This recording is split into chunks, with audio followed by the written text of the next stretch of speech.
Projeto Eleições 2018 da Associação dos Oficiais da Brigada Militar e do Corpo de Bombeiros. O senhor, Dr. Roberto Robaina, está na casa do Oficialato Gaúcho e nós temos um enorme prazer de lhe receber aqui, assim como os colegas que representam a alta gestão, as carreiras de Estado, que se dispõem a, junto conosco, oportunizar e prestar esse serviço de grande relevância ao cidadão do Rio Grande do Sul, que deverá comparecer às urnas no 7 de outubro, pelo menos em primeiro turno. Nós sublinhamos a nossa alegria em lhe receber, cumprimentamos da mesma forma os telespectadores da RDC TV, que está passando também esse debate, a sua audiência. Já estiveram aqui conosco o Dr. Jairo Jorge, que é candidato pelo PDT, o Dr. Miguel Rosseto, que é candidato pelo PT, o Dr. Eduardo Leite, que é candidato pelo PSDB, e o Dr. Matheus Bandeira, candidato pelo Novo. Hoje nós estamos recebendo, repito, o Dr. Roberto Robaina, pelo PSOL. O Dr. Roberto Robaina é mestre em História, é doutor em Filosofia e é vereador da cidade de Porto Alegre e está disponibilizando o seu nome para esta tarefa que não é pequena, para essa tarefa que é de alta relevância, que é governar o Rio Grande do Sul.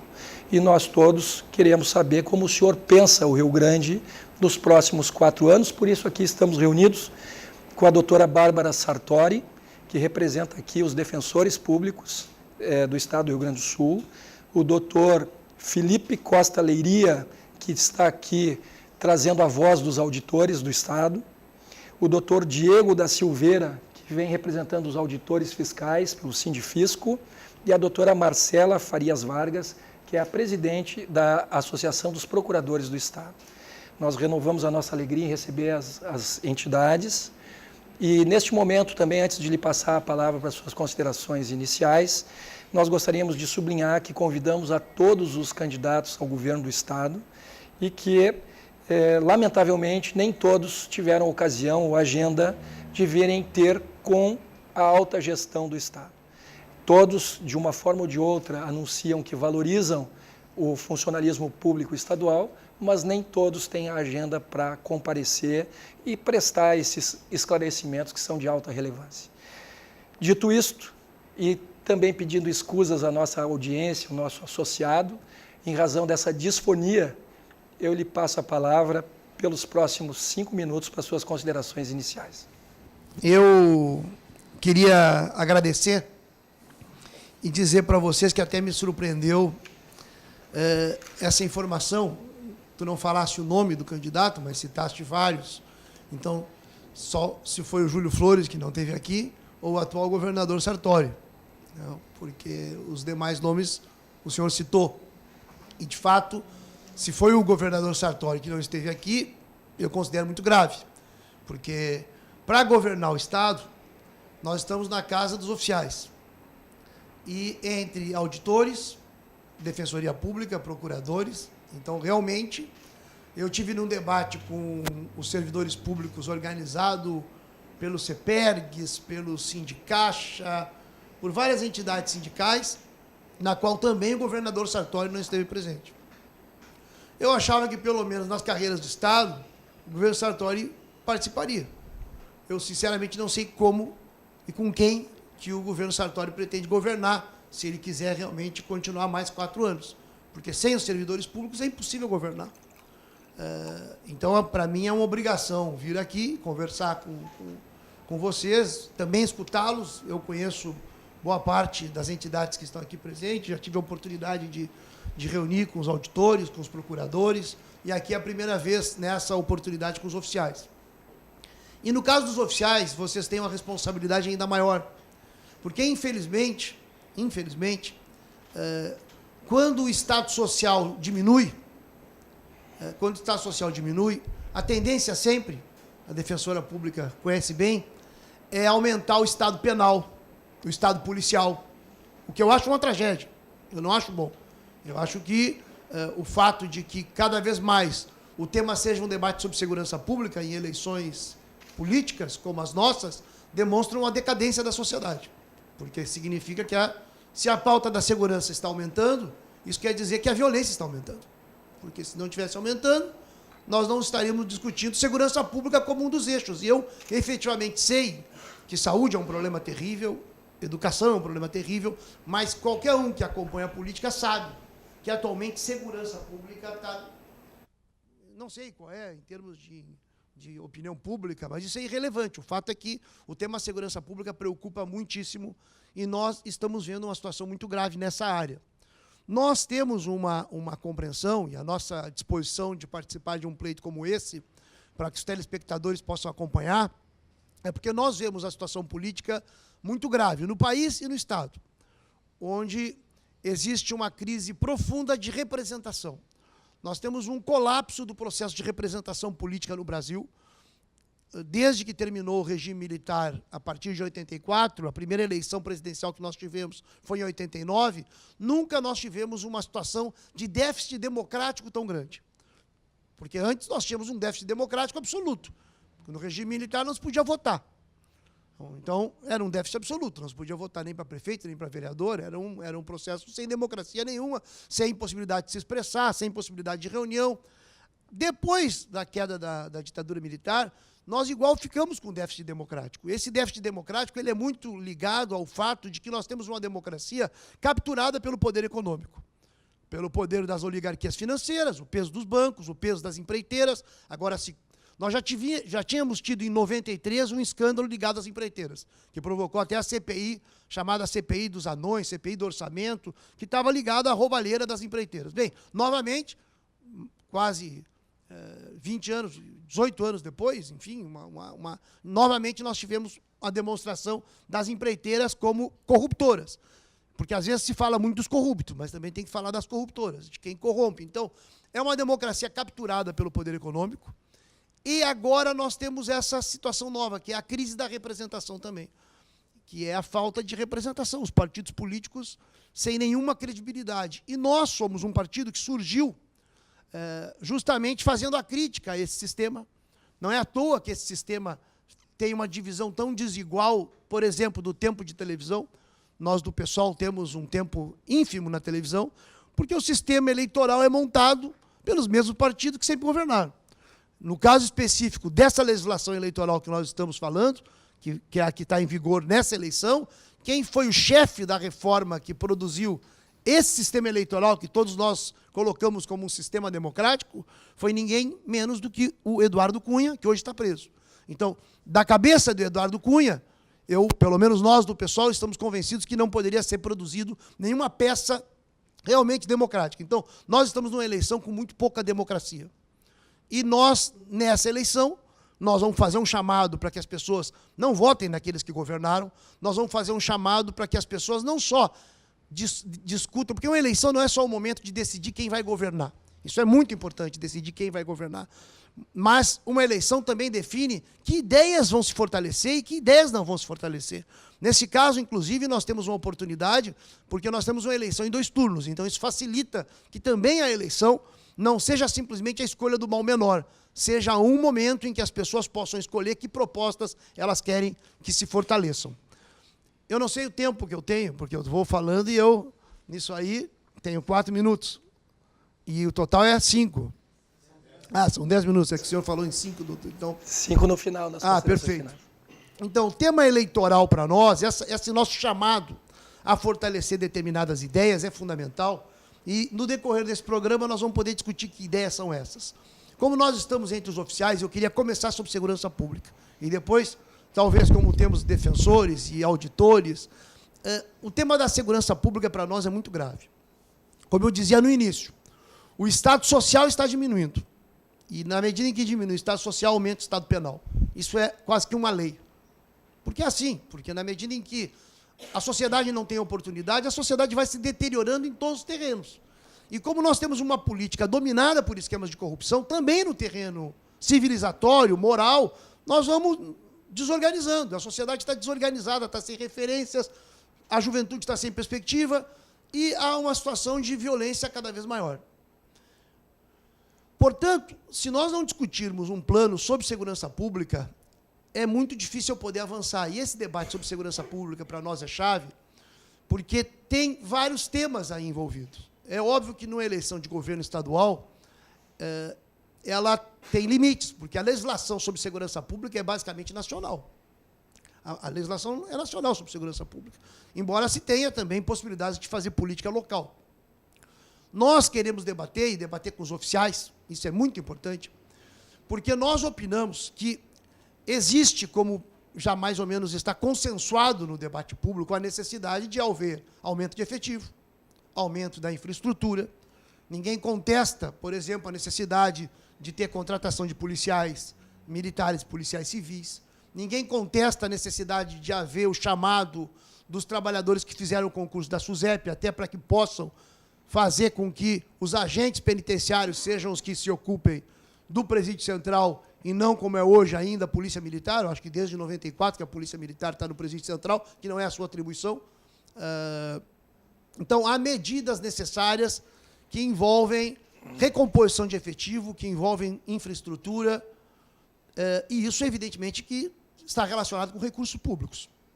Mas, na nossa opinião, não é só um problema de investimento. No caso da segurança pública, não é só um problema de ter mais dinheiro para a segurança pública. Nós acreditamos que tem que ter uma mudança da política de segurança pública. E é um debate que nós queremos fazer também e, sobretudo, com a polícia. Porque quem mais é chamado para responder ao problema da segurança pública são os policiais. Os policiais são os que são obrigados a se envolver nessa atividade lá na ponta. E nós opinamos que... Aí tem dois temas que nós queremos discutir. Um é na política nacional. Nós questionamos a política nacional de drogas no Brasil hoje. Esse é um tema muito importante para nós. Nós achamos que deve ser debatido isso no Brasil, e uma campanha de governo também tem que debater esse tema. Por que ela tem que debater esse tema? Porque, embora a legislação seja nacional, é um debate de opinião pública. É preciso formar uma opinião pública a favor de uma tese ou da manutenção do que ocorre hoje. A política de segurança pública em relação às drogas, ela é uma doutrina ligada ao que o presidente Nixon elaborou para a ONU nos anos 60, e de lá para cá não mudou. No caso do Brasil, não mudou.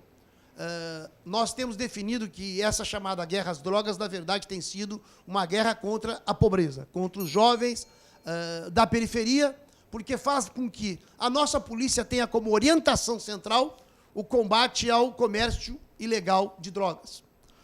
Infelizmente, nós não vemos que a orientação central seja o combate aos grandes traficantes, porque os grandes traficantes não estão nos bairros pobres. Embora tenha muito tráfico nos bairros pobres, os chefes maiores dos tráficos estão nos bairros ricos e, às vezes, até nos palácios.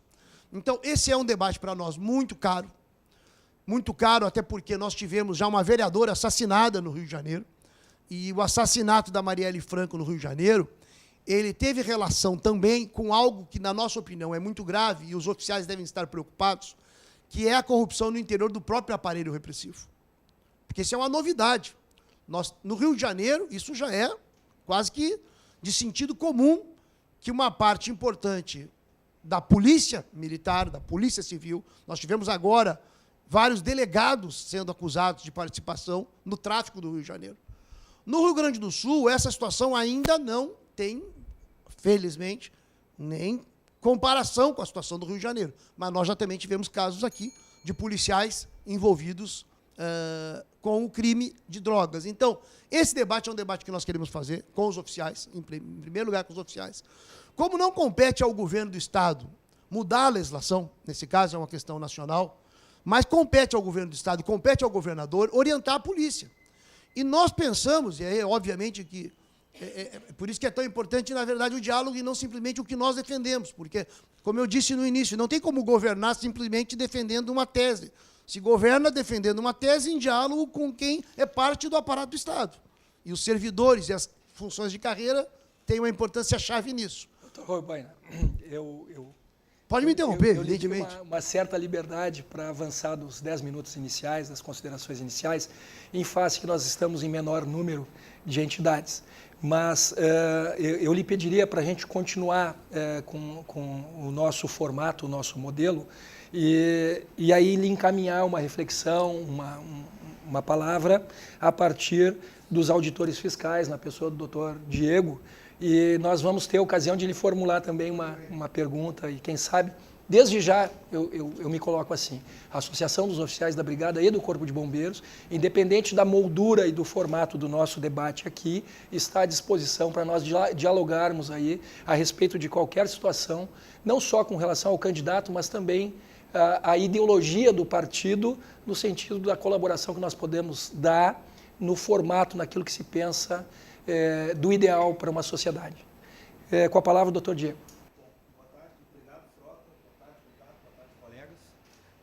Boa tarde aos espectadores aí da RDC TV. É muito importante isso que a SOFBM vem fazendo.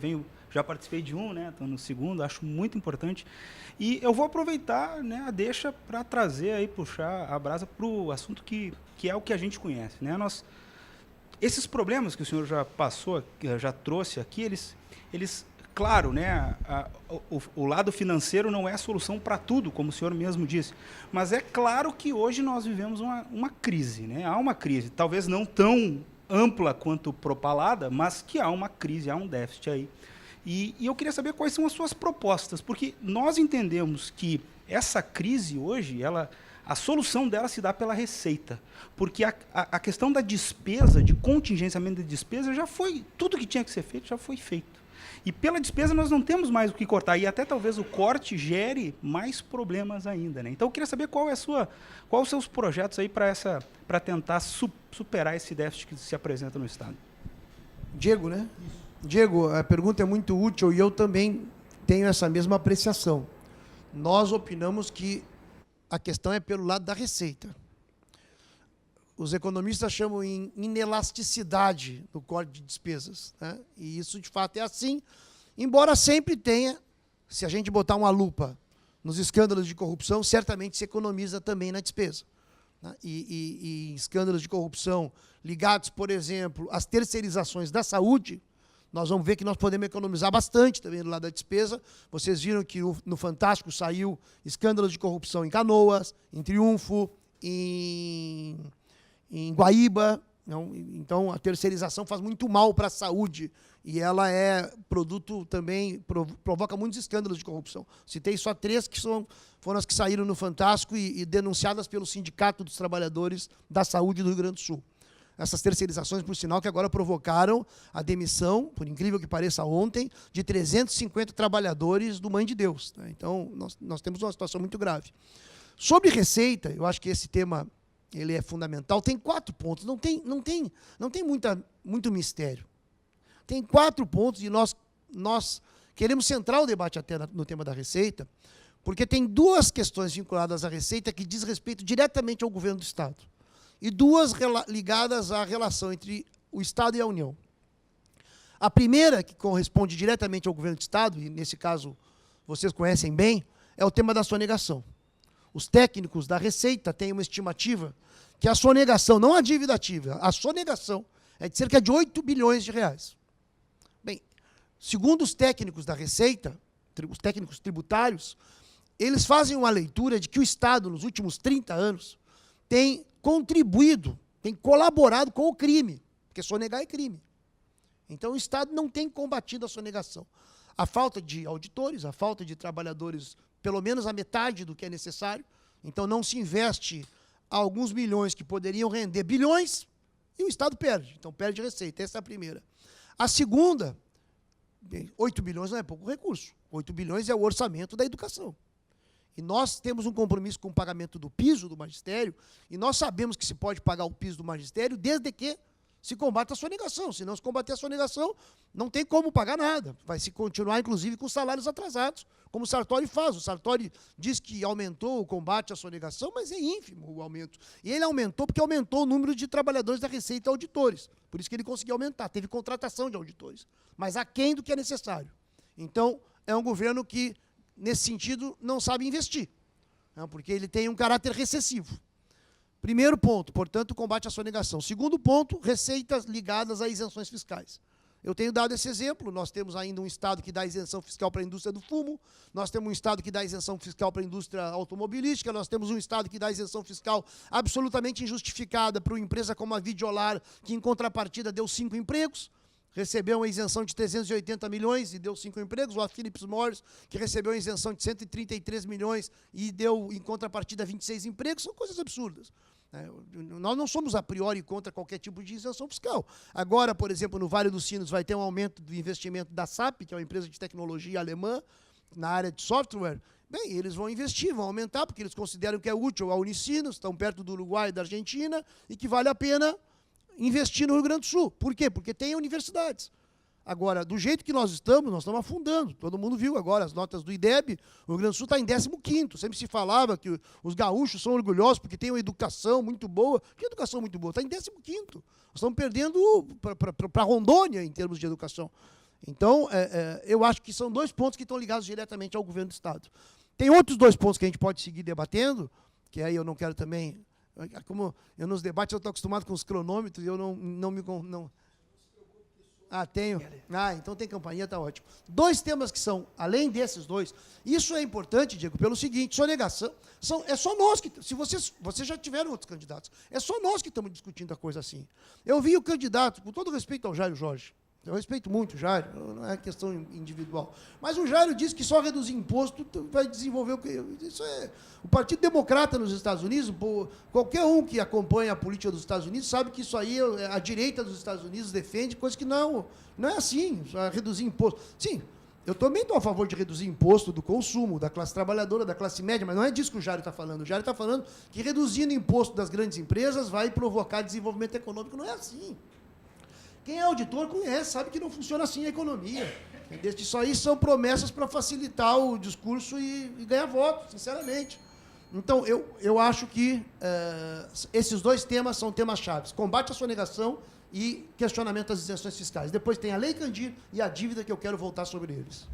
Agradeço o candidato Robaina e vamos ouvir os procuradores do Estado na voz da doutora Marcela Vargas. Então, boa tarde a todos, aos telespectadores da RDC TV. Gostaria de cumprimentar o Coronel Frota pela iniciativa. Acho que é muito importante esses encontros dos candidatos com as carreiras de Estado. Nós que estamos ali vivenciando a realidade da estrutura estatal e que temos muito, eu acredito, para contribuir.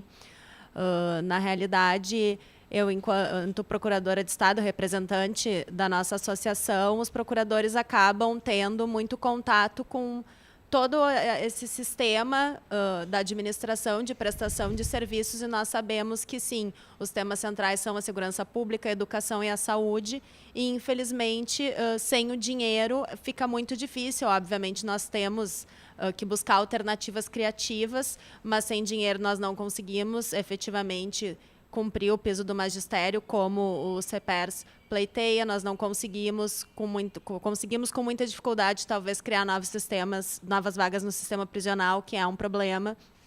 Tem também a questão do desenvolvimento nas carreiras que acabam fazendo a arrecadação dos tributos, como é a Fazenda e como é a Procuradoria do Estado fazendo a cobrança da dívida.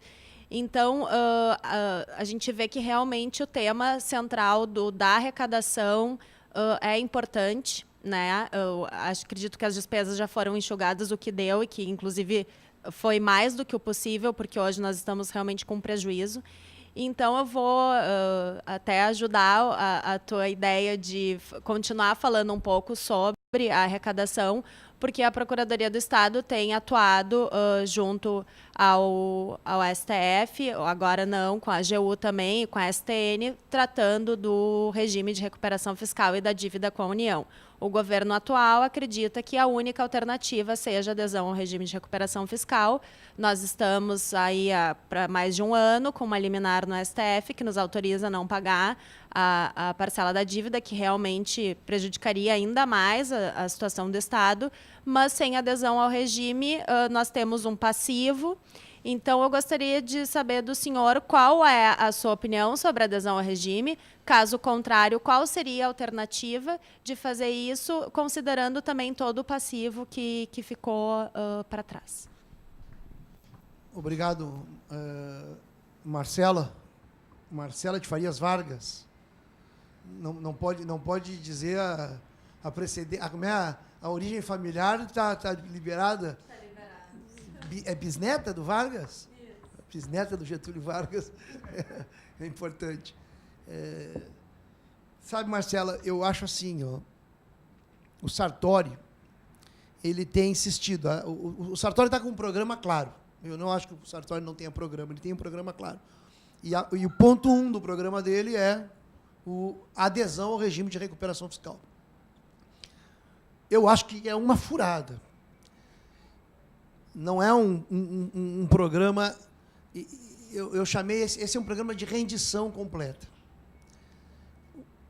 Quando nós começamos o nosso partido, nós questionávamos que a dívida não poderia ser paga.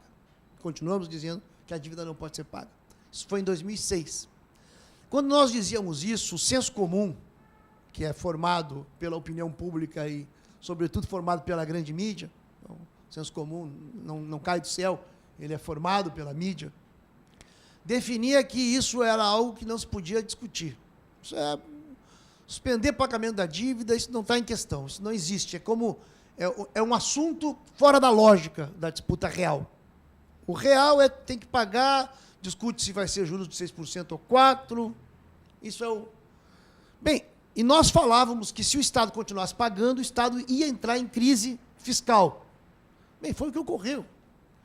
E isso é muito importante porque tem a ver com as perspectivas. Ou seja, nós falávamos isso já em 2006, hoje nós temos uma crise fiscal tão grave que até as carreiras do Estado já percebem que a crise chegou a um ponto que necessita discutir de onde é que vão sair os recursos para que a gente possa financiar minimamente o Estado, na área de educação, na área de saúde, na área da segurança. E sabem que esses recursos já não podem mais sair de quê? Vão cortar o quê? Já nem salário está sendo pago, de onde mais vai se cortar? Então tem que ter receita. Mas tem uma despesa, exatamente a despesa da dívida, que é uma despesa absurda, indecente, inaceitável que continue sendo paga. E quando o Sartori fala na adesão ao regime de recuperação fiscal, sim, o Sartori, o PMDB acabou não pagando a dívida. A dívida está suspensa. Ou seja, a dívida não foi suspensa e depois o Supremo deu ok para a suspensão. Ou melhor dizendo, o Supremo não deu ok e depois o Estado suspendeu. Foi o contrário que aconteceu. Teve uma crise no Estado, um certo colapso do Estado, uma incapacidade de pagamento da dívida, e a partir daí se estabeleceu uma negociação onde o Supremo Tribunal Federal entra como árbitro e deu liminar favorável ao Rio Grande do Sul.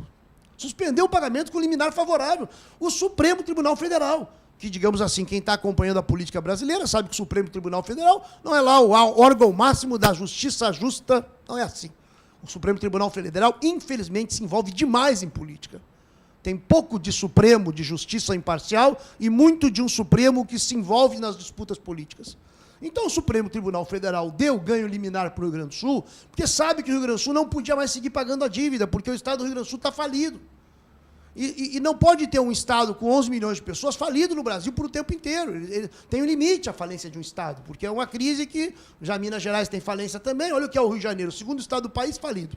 Então, o Supremo Tribunal Federal, sabendo disso, bem, e ao mesmo tempo quis empurrar o regime de recuperação fiscal, porque o Supremo, nesse caso, faz um certo jogo a favor de quem? A favor da oligarquia financeira, que segue mandando no Brasil.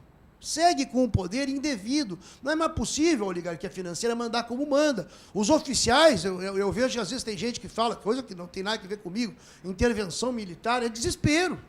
Desespero de pessoas que veem um país que está caindo aos pedaços. Mas, de fato, nós não podemos mais fazer um país inteiro, fazer a riqueza ser produzida para a oligarquia financeira ganhar. O Rio Grande do Sul é quase 4 bilhões de reais ao ano. E no regime de recuperação fiscal que o Sartori acabou tendo que aceitar, que não podia pagar, então são... Mas quando volta a pagar, o problema é esse. Quando volta a pagar mais, pelo menos 100 milhões a mais por mês. E os técnicos, os economistas da Secretaria da Fazenda, que são muito sérios, que são os que deram base para o Feldman e para o Sartori, ou para o Feldman, sobretudo, negociar com Brasília.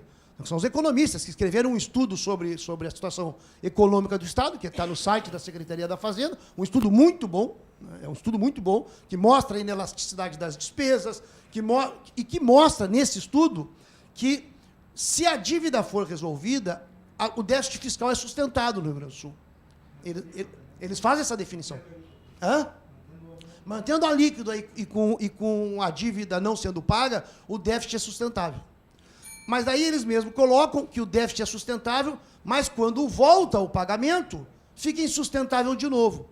Então, não é solução, não é saída. E termino dizendo o seguinte, esse tipo de acordo que o Sartori está fazendo, minha formação é em história. Na Primeira Guerra Mundial, a Alemanha teve que se submeter ao Tratado de Versalhes porque a Alemanha perdeu a guerra. Bem, a Segunda Guerra Mundial ocorreu pelo descontentamento com o Tratado de Versalhes, porque os alemães foram humilhados no Tratado de Versalhes e aquele tratado provocou uma guerra, porque os alemães acabaram aderindo ao Hitler, que era a tentativa de a nação alemã se levantar de novo. Bem, então foi uma tragédia que ocorreu. Um tratado de rendição que submetia os alemães a uma humilhação. O Rio Grande do Sul está sendo submetido a uma humilhação. Eu acho que é uma humilhação. O governo diz, estávamos de joelho e vamos ficar de pé. Não, o governo está de joelho e vai ficar mais de joelho ainda com o regime de recuperação fiscal, porque nós vamos vender a CE. Já tem 2/3 da economia de energia do Rio Grande do Sul com o controle dos chineses. Vende a CE, é 100%. Os oficiais vão ter que reclamar em Pequim, quando nós tivermos problemas de energia. O amigo foi até a Alemanha na Primeira e na Segunda Guerra. Podia ter ficado aqui no estado na Semana Farroupilha. A questão do charque ela é bem mais presente aqui para os gaúchos. Né? Mas como projeto de submissão, nós temos uma dívida que vai ter que ser paga em 50 anos. Não tem tratado de guerra que faça isso. Não, sem dúvida nenhuma. Mas a alusão era justamente essa inquietação, e essa inquietação do gaúcho frente à questão da dívida com a União ou os maus tratos da União. Né? Mas os serviços essenciais, todos eles passam, né, pela questão orçamentária, pela questão das finanças, a saúde, a educação, a segurança. Por isso nós vamos continuar nesse tema de finanças públicas, chamando os auditores de contas, na pessoa do Dr. Felipe Costa Leiria, para propor uma reflexão ao candidato. Obrigado. Primeiramente, boa tarde a todos. Cumprimento os presentes aqui na pessoa do Coronel Frota. Agradeço o convite. E, bom, o que nós estamos tratando aqui, em síntese, é a capacidade do Estado promover o desenvolvimento socioeconômico. E uma das questões centrais, como já foi abordado, é a capacidade de financiamento dessas políticas públicas. Esse tema é central para a nossa categoria. E eu vou me valer do olhar crítico do candidato Roberto Robaina sobre a realidade e fazer uma provocação salutar. Tá?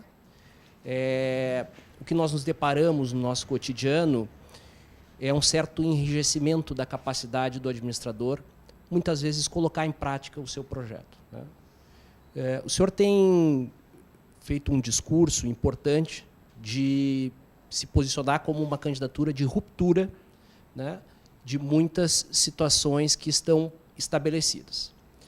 Eu resgato 2 temas aqui que são essenciais na nossa visão. Vamos retomar a questão da dívida, né, principalmente a renegociação do Pacto Federativo, onde temos uma dívida de 60 bi, gira em torno de 60 bi, mais ou menos 90% disso é contratualizado com a União e está, enfim, sob análise do STF, a viabilidade e a negociação de como vai ser paga. Mas também temos a Emenda Constitucional 94 de 2016, que tratou dos precatórios, né, prevendo que o saldo de precatórios inscritos em 25 de março de 2015 e aqueles que se formarem até 2020 sejam quitados ainda no 2º ano de governo do próximo governante que teremos no Palácio Piratini.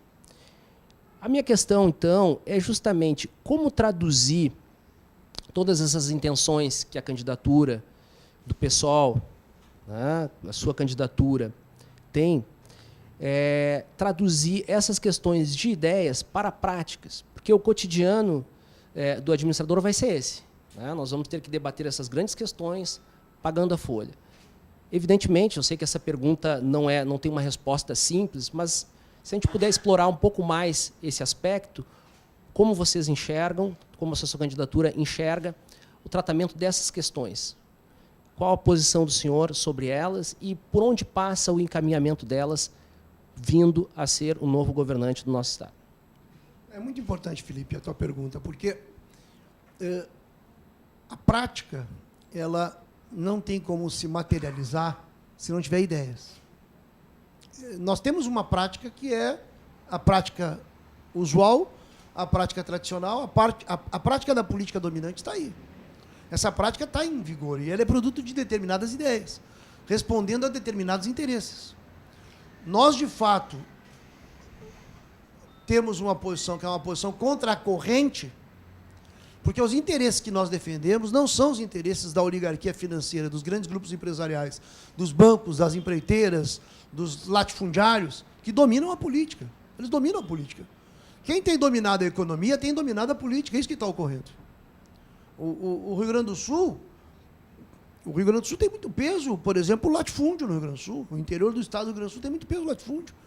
E não é o pequeno agricultor que tem grande peso na política. O pequeno agricultor está tentando, inclusive, ter representação política já há algum tempo.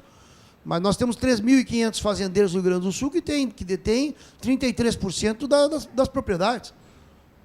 33%, são 7 milhões de hectares, que são 3.600 fazendeiros. Essa é a distribuição de terra no Rio Grande do Sul, centrada na produção de soja. Eu não acho que isso vai fazer bem para o Estado. Então, em todas as áreas, de fato, nós somos uma posição que é uma posição crítica. Mas a posição crítica não significa ela não ser uma afirmação de uma proposta, ela é a afirmação de uma ideia, que tem uma série de... Uma delas é sonegação. Combater a sonegação não é fácil. Se tu tem um partido e um governo comprometido com as grandes empresas, porque quem sonega não é o pequeno empresário e o médio empresário, sabe muito bem. Quem sonega são as grandes empresas com capacidade, com contadores, com gente com condições de sonegar. São esses que sonegam. Então, se tu tem um sistema partidário ligado a essas grandes empresas, tu vai fazer vistas grossas. Isso na sonegação. Nas isenções fiscais, a mesma coisa. Se nós temos isenções fiscais hoje para grandes empresas, eu dou esse exemplo, que é o exemplo do Lírio Parisotto, que é o segundo homem mais rico do Rio Grande do Sul, tem uma empresa que tem isenção fiscal. Eu não acho que isso justifique o senhor Lírio Parisotto ter uma isenção fiscal de 380 milhões, que é 3 vezes o orçamento da cultura. E cultura é necessário, 3 vezes o orçamento da cultura.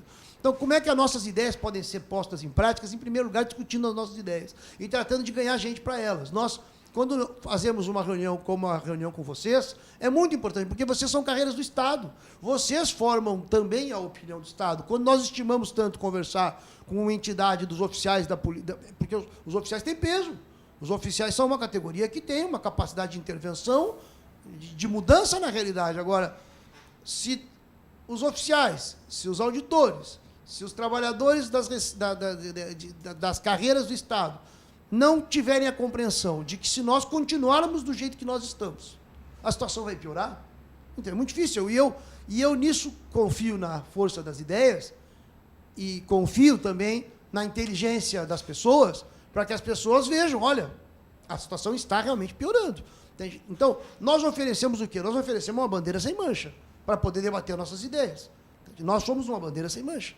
E eu não fui governador, não fui prefeito, mas eu faço política há 35 anos. Eu faço política desde os 15 anos. Eu sou vereador, eu fui 20 anos da direção nacional do PT. Eu saí do PT em 2003. Quando boa parte dos partidos políticos estavam aderindo ao PT e dizendo que o PT era a maior maravilha do mundo, eu, da direção nacional do PT, entreguei minha ficha de filiação e fui fazer o pessoal. Por algo fizemos isso. É porque nós acreditamos que é possível ter outra política. É fácil ter outra política? Bem, se fosse fácil, o mundo era outro, né? Não é fácil. Agora, o que nós estamos convencidos é que essa política que está sendo feita vai nos levar a uma situação pior do que está, por incrível que pareça, porque a situação pode piorar. E a gente tem visto que a situação tem se deteriorado. Se nós pegarmos aí os últimos 4 anos, é óbvio que é nacional, não é estadual só. Não é só o Sartori. Se for só o Sartori, é muito fácil. Se for só um problema de governo do Estado, não é um problema nacional. Eu responsabilizo o Sartori e o PMDB, porque é o PMDB que governa o país. O Eliseu Padilha, eu sei o peso que o Eliseu Padilha tem no PMDB do Rio Grande do Sul. É o braço direito do Temer, eu confesso para vocês. Nós estamos na televisão, mas eu torço para que o presidente Temer saia da presidência e vá para a cadeia. Eu torço, porque eu acho que é uma indecência o que está acontecendo no Brasil. Acho que é uma indecência que ele continue presidente. Então, são coisas que estão acontecendo no nosso país. E nós todos temos que pensar juntos. Então, como concretizar as ideias de mudança? Bem, em primeiro lugar, é preciso discuti-las. O tema da dívida é um, o tema dos precatórios que tu citaste é outro, porque quando nós falamos de precatórios, são 12 bilhões a dívida com precatórios. A dívida com a União é 60 bilhões. A dívida com a União não se pode mexer. Agora, os precatórios não se precisa pagar. Aí sim, o precatório ninguém dá bola para pagar. A precatório pode, e nós sabemos como foi, nós sabemos que as empresas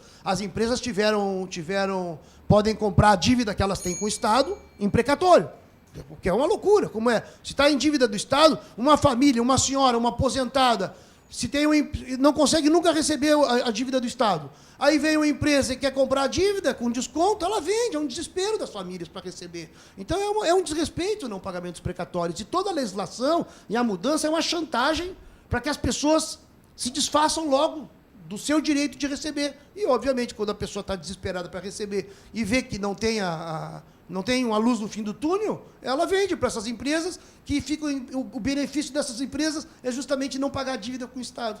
Mas são coisas inacreditáveis que ocorrem. Então, bem, desculpa, a gente às vezes fala com indignação também, porque a situação é realmente indignante. Não, mas que bom. E este é um momento, né, para poder esclarecer as pessoas do Rio Grande a respeito do que pensa o pessoal, na medida em que aqui é garantido o mesmo tempo para todos os candidatos. E nesse sentido, nós vamos ouvir os defensores públicos do Estado do Rio Grande do Sul, na pessoa da doutora Bárbara Sartori. Boa tarde a todos. Coronel Frota, agradecemos a oportunidade novamente de dialogar. Boa tarde, candidato. Boa tarde. De fato, ouvindo o senhor, nós notamos muito na prática, nós defensores públicos, como piorou e que a tendência vem sendo realmente pior ainda. Estou na associação há 1 ano, dos defensores públicos. Antes atuei 10 anos em vara da infância e juventude e vara criminal do Fórum Partenon. Agora estava recentemente, antes de estar na associação, em vara criminal da Zona Leste de Porto Alegre. Fui visitar o cartório e de 800 processos estava quase em 2.000 processos, isso em 1 ano. Na área da educação, crítica, questão de vagas em creches, na área da saúde. De fato, a gente se coaduna com a opinião do senhor nesse sentido. Com relação ao panorama da defensoria, nós temos uns dados de 2018 com mais de 2 milhões de atendimentos. E nós somos 408 defensoras e defensores públicos. Foi feita uma pesquisa pelo Conselho Nacional do Ministério Público e os brasileiros consideram a Defensoria Pública a instituição mais importante para eles. 92,4% das entrevistados avaliaram a Defensoria como muito importante ou importante. Mas, infelizmente, com relação ao orçamento de 2017 do Sistema de Justiça, o percentual é de 7%, 7,89%, enquanto o Ministério Público 20,61%, o Judiciário 71,5%. Número de comarcas atendidas, nós temos 126 com atendimento integral, 29 com atendimento ainda por deslocamento, quando o defensor atua numa cidade, mas tem que se deslocar, ainda que seja uma vez por semana, para atuar naquela outra cidade, que infelizmente prejudica, obviamente, os nossos usuários, porque não raras vezes tem que atender pela manhã, audiências no turno da tarde, e os processos levar para casa para fazer, que nos outros dias está atendendo outra cidade. E 11 comarcas ainda sem atendimento.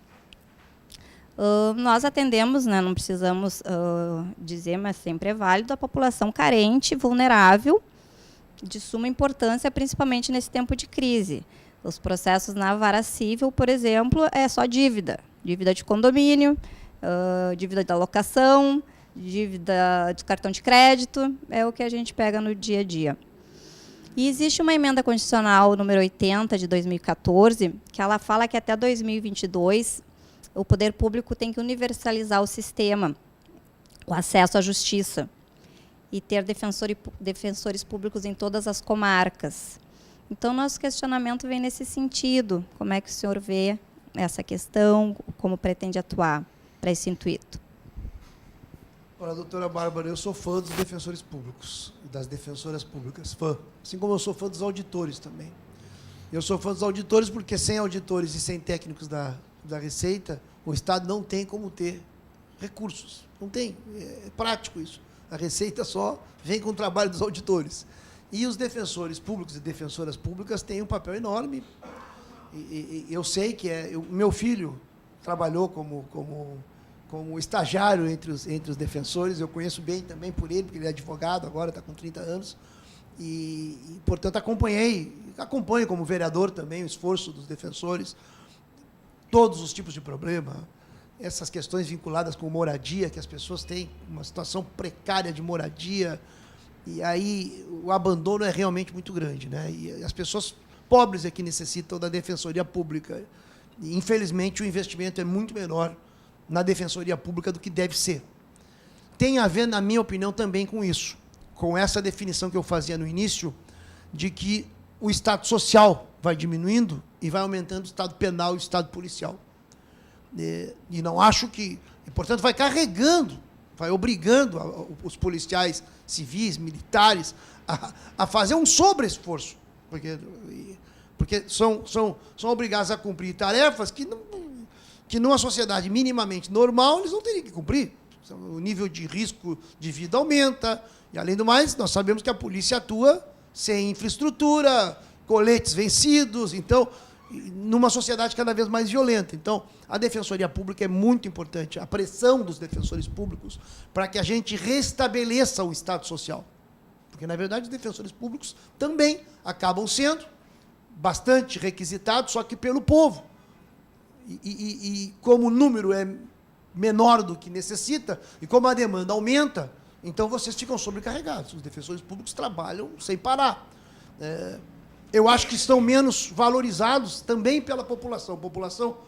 Porque nisso entra um problema educacional. Nós, quando defendemos o investimento em educação, é porque também está relacionado com a sociedade conhecer os seus direitos.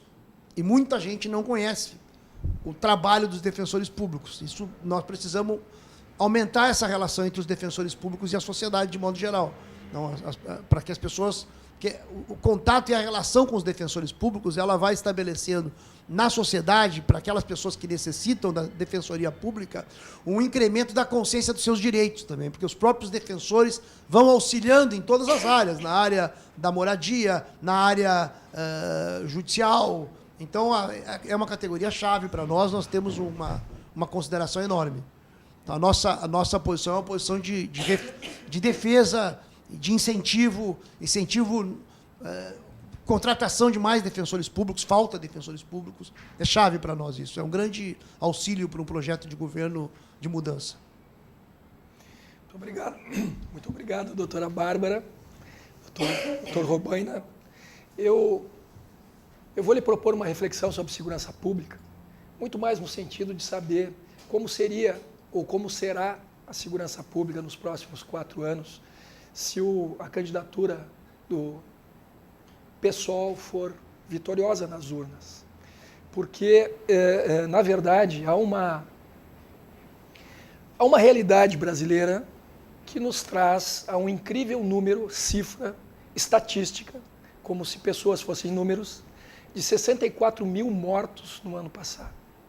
Então, este é um serviço essencial e a priori, porque ele antecede a todos os demais. Na verdade, se a segurança pública não funciona, aliás, certamente não haverá desenvolvimento, o direito de ir e vir fica prejudicado, as pessoas não vão à escola, não vão no posto de saúde, não havendo segurança, o caos se instala. E nós estamos diante de cifras absolutamente inaceitáveis. 64 mil mortos, nem nas guerras mais cruentas que existem no mundo a este tempo, se verifica um número tão absurdo. Segurança pública, portanto, ela não permite experimentação, que na verdade é irmão gêmeo da conveniência.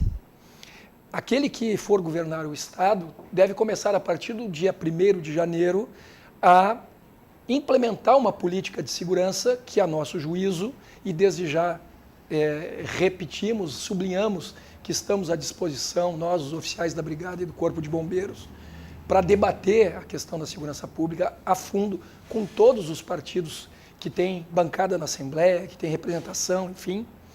Mas segurança pública não se presta a experimentos, não se presta às instituições policiais a serem instituições de governo e não instituições de Estado como devem ser. O senhor, na sua fala inicial, fala sobre o Estado social versus o Estado penal. Nos trouxe alguma ideia sobre a questão das drogas, tangenciou ali se a ideia do PSOL é uma liberalização das drogas ou não, e talvez isso seja conveniente esclarecer. E também, nesta mesma linha, de alguma forma, quando trouxe o exemplo do Rio de Janeiro, onde o Estado ruiu do ponto de vista da corrupção, que é um outro tema fundamental das eleições deste ano, segurança pública e corrupção, né? Mas se verifica lá uma intromissão muito grande do agente, do ente político na estrutura das polícias, de maneira, inclusive, a lotear cargos públicos como se aquelas instituições fossem propriedade daquele que está governo. Então, esta linha de raciocínio, junto a um estigma, digamos assim, dos partidos de esquerda, e eu faço isso também no melhor sentido de lhe provocar, que, no mais das vezes, se preocupam com os direitos humanos dos criminosos, do autor, e não o direito da vítima, e muito menos o direito do policial, que é aquele que faz a defesa da sociedade. Como se daria isso num governo do PSOL? Instituição de Estado e não de governo, o respeito ao não loteamento de cargos na medida em que é um serviço essencial e que não se possibilita de maneira a ter alguma eficácia, alguma eficiência, o loteamento de cargos, a ideologização do aparato público policial, porque nós somos o único ou as únicas instituições de Estado, ou seja, as polícias, autorizadas ao uso da força. Então, isso tudo é muito importante esclarecer na cabeça das pessoas que vivenciam situações onde a droga é liberada e ela aumenta, explode o consumo, infelicitando, inviabilizando famílias. Elas verificam também onde o Estado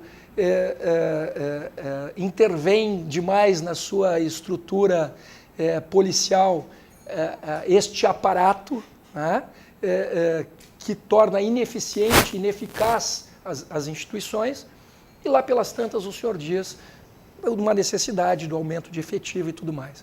Então, nesse contexto, com estas provocações, eu lhe pergunto, como seriam as instituições policiais e a segurança pública num eventual governo do partido que o senhor representa?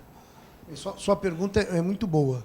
E eu tomo como boa provocação. Por favor, também tem esse sentido. Muito boa, Por muito favor. boa. Sabe, doutor Marcelo, a primeira questão, não tem como governar. Segurança pública, um governo nosso, é um governo, em primeiro lugar, em diálogo com quem está nesse serviço, com quem é profissional dessa área. Então, nós temos um determinado corpo de ideias, que é um corpo de ideias a partir de uma acumulação de experiências concretas, de trabalhos concretos. Boa parte da nossa elaboração mais prática ligada à segurança pública veio a partir da experiência do Rio de Janeiro, veio a partir da experiência do deputado estadual Marcelo Freixo, que os telespectadores talvez não conheçam, mas vocês certamente conhecem. O Marcelo Freixo inspirou o deputado Fraga no filme Tropa de Elite 2, ele foi o responsável por uma CPI na Assembleia Legislativa do Rio de Janeiro, que, por sinal, eu acho que essa CPI é o que teve depois como motivação o assassinato da Marielle, porque essa CPI colocou centenas de pessoas na cadeia. Vereadores, deputados, pessoas ligadas à polícia, pessoas ligadas ao tráfico. Foi uma... E o Rio de Janeiro é o Estado que hoje, dos 7 membros do Tribunal de Contas do Estado, 6 estão presos. 6 estão presos. É inacreditável, mas o Rio de Janeiro não é uma exceção. O Rio de Janeiro é o ponto mais avançado de uma crise nacional que tem uma expressão local. E a segurança pública, aí então é um problema complexo, segurança pública. Nós temos, portanto, essa bagagem prática. E relações também com policiais do Rio de Janeiro, com muitos policiais do Rio de Janeiro, porque tem muito policial pensando muito o tema da segurança pública numa abordagem nova também. E também temos aqui no Rio Grande do Sul, menos com a polícia militar, mas muito com a polícia civil, que tem uma organização sindical, a URGEIRME. Então, nós temos amigos com os quais nós discutimos política, gente com preparação policial, e que é muito importante, porque não tem como discutir segurança pública sem gente com essa experiência concreta. Bem, dito isso, que tem a ver com o critério de governo, portanto, é um governo com aqueles que são agentes dessa área, e eu concordo contigo que, bem, os esquemas de corrupção, os apadrinhamentos, a distribuição de cargos de confiança sem nenhum critério técnico, tudo isso vai também deteriorando a segurança pública. E nós pensamos também que a segurança pública, quando eu falava de diminuição do Estado social, é porque, de fato, na medida em que o Estado não resolve problemas de educação, de saúde, sobretudo de educação e de oportunidade de trabalho, há um desespero, as pessoas vão... Aí entra a questão das drogas. Nós temos, eu não tenho a menor dúvida de que, bem, as drogas têm efeitos diferentes conforme a droga. Tá? Eu não sou um estudioso, não sou psiquiatra, embora seja vereador e o meu chefe de gabinete é psiquiatra. Né? Isso aí tem um médico do lado ali, né? Chefe de gabinete, Marcelo Rocha, um médico muito talentoso. E ele conhece, a gente discute muito esse tema. O crack é uma droga devastadora. O crack é uma droga devastadora. O crack destrói famílias. Nós temos que ter controle do crack. Se não tiver controle do crack, é uma loucura completa. A maconha provavelmente faça menos prejuízo que o álcool. O álcool é liberado, a maconha não é. A maconha, dependendo do usuário, vai fazer mais ou... A maconha também pode ser devastadora. Mas a maconha não é o crack, não é o álcool. As drogas são diferentes. A droga, supostamente, a droga das elites brasileiras, eu não conheço porque eu não sou usuário, nunca fui. E até álcool que é legalizado eu bebo pouco, a verdade é essa. Sou mais do vinho. O vinho é abençoado, eu bebo vinho. Mas o fato é que a droga da elite, cocaína, essas também são pesadas, são drogas pesadas. As drogas pesadas são terríveis, são problemas sociais terríveis. Como o álcool é. Isso também a gente tem que ter essa observação. O álcool é uma droga... Óbvio, o álcool pode ser usado socialmente, mas um alcoólatra é um problema.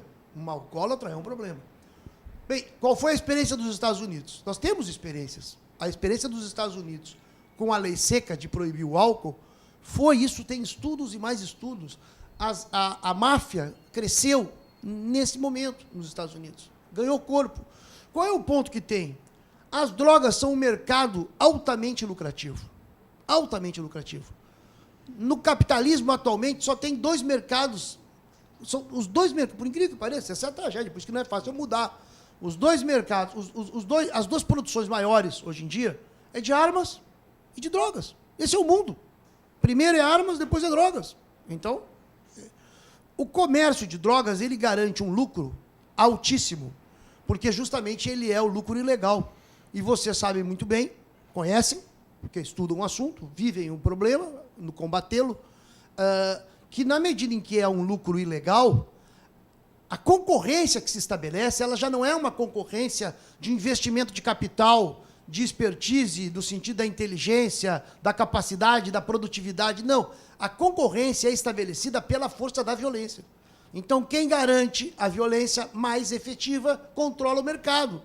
Então, nós estamos dando um negócio que é um negócio altamente lucrativo, cuja a determinação de quem ganha peso nesse negócio é quem tem mais violência organizada. Bem, e o resultado tem sido o que nós temos, porque boa parte dos assassinatos tem a ver com isso. São muitos policiais, entre os 60 mil que o senhor está falando, tem muitíssimos policiais. Então, não pense que nós não somos preocupados. Quando nós falamos de direitos humanos, são direitos humanos. São direitos de todos. E os policiais são vítimas. Nós temos policiais que estão sendo mortos por uma política de segurança que fracassou. Então, nós temos que parar de perder policiais, os nossos policiais. Aí eu lhe digo uma coisa, a nossa prioridade no governo do Estado, porque a questão das drogas é nacional, é sim discutir com a polícia como se pode ter, primeiro, peso cada vez mais na inteligência. Agora acabou de ter, eu estava vindo para cá, estava tendo uma ação no Carro Forte, no Grupo Hospitalar Conceição. Bem, mas isso tem que ser combatido, mas isso não é quando ocorre, né? Isso tem que ser combatido antes, com inteligência, para saber que grupos são esses. Nós estamos vendo que aumentou o número de assalto a bancos no interior, como não tinha antes. Então, o problema da inteligência, do mapeamento, eu acho, e eu nisso sou sincero, eu creio que a polícia, agora eu vi o Sartori, os aposentados, né, os policiais aposentados que ele está pegando. Aí eu vou contar uma experiência rápida para vocês. Na Ilha da Pintada, eu moro na Ilha da Pintada. Deixa eu lhe tranquilizar no seguinte aspecto, então. Junto da sua fala, Se o senhor quiser encaminhar as considerações finais, tá bom. são 5 minutos, Perfeito. isso lhe abre mais uns 6 minutos, Tá mais ou ótimo. menos. Tá ótimo. E ao tempo em que eu agradeço os defensores públicos, os procuradores, os auditores fiscais, os auditores de contas e os nossos procuradores do Estado que estiveram conosco, agradeço o senhor pela excelência do nosso debate, pela tranquilidade, pelo nível que era o esperado e agradeço também aos telespectadores da RDC TV, aos candidatos que já estiveram aqui, faço votos que tenham uma grande caminhada, uma grande oportunidade de fazer o Rio Grande crescer e, da mesma forma, dirijo essas palavras muito solidárias à sua caminhada também, para que, neste universo de ideias, possa crescer o nosso Rio Grande, voltar a crescer, se desenvolver. É na pluralidade das ideias é que se poderá encontrar o caminho novamente do desenvolvimento. Com essas palavras, lhe interrompendo um pouco, mas já lhe garantindo os 5 minutos das considerações finais. Não, mas está ótimo. Eu quero lhe agradecer também e dizer que, retomando o tema da segurança, a abordagem, qual é o ponto que nós queremos discutir com os oficiais, com a polícia? Centrar a abordagem no jovem. Eu estava dando exemplo da Ilha Pintada, é a polícia pegando, dando o famoso, como é que, agora no meu tempo de juventude, lá, já estou com meus 50, a traque que chamavam na época, né? 6, 7 ali, que, sim, alguns, certamente, quando tem abordagem, alguns são ladrões, então não estou dizendo que não. O problema é que nós sabemos que não dá para fazer tudo.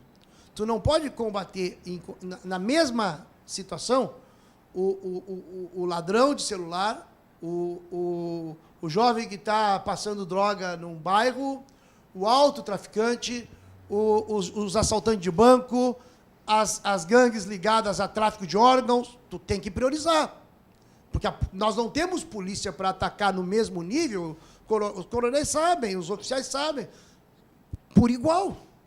Então, ou se estabelece uma política de prioridade, ou é muito difícil uma política de segurança pública que tenha alguma efetividade. E eu penso nisso, até porque, se não se faz isso, como ocorre hoje, assim, a Débora, né? Bárbara Sartori, conhece bem, hoje em dia, o crime, qualquer crime acaba tendo a mesma pena em última instância. Porque se o sujeito é preso por traficar num bairro maconha, ou ele é preso por assassinar, ele vai para o mesmo lugar. E o processo de experiência dele na prisão, a pena dele é a mesma.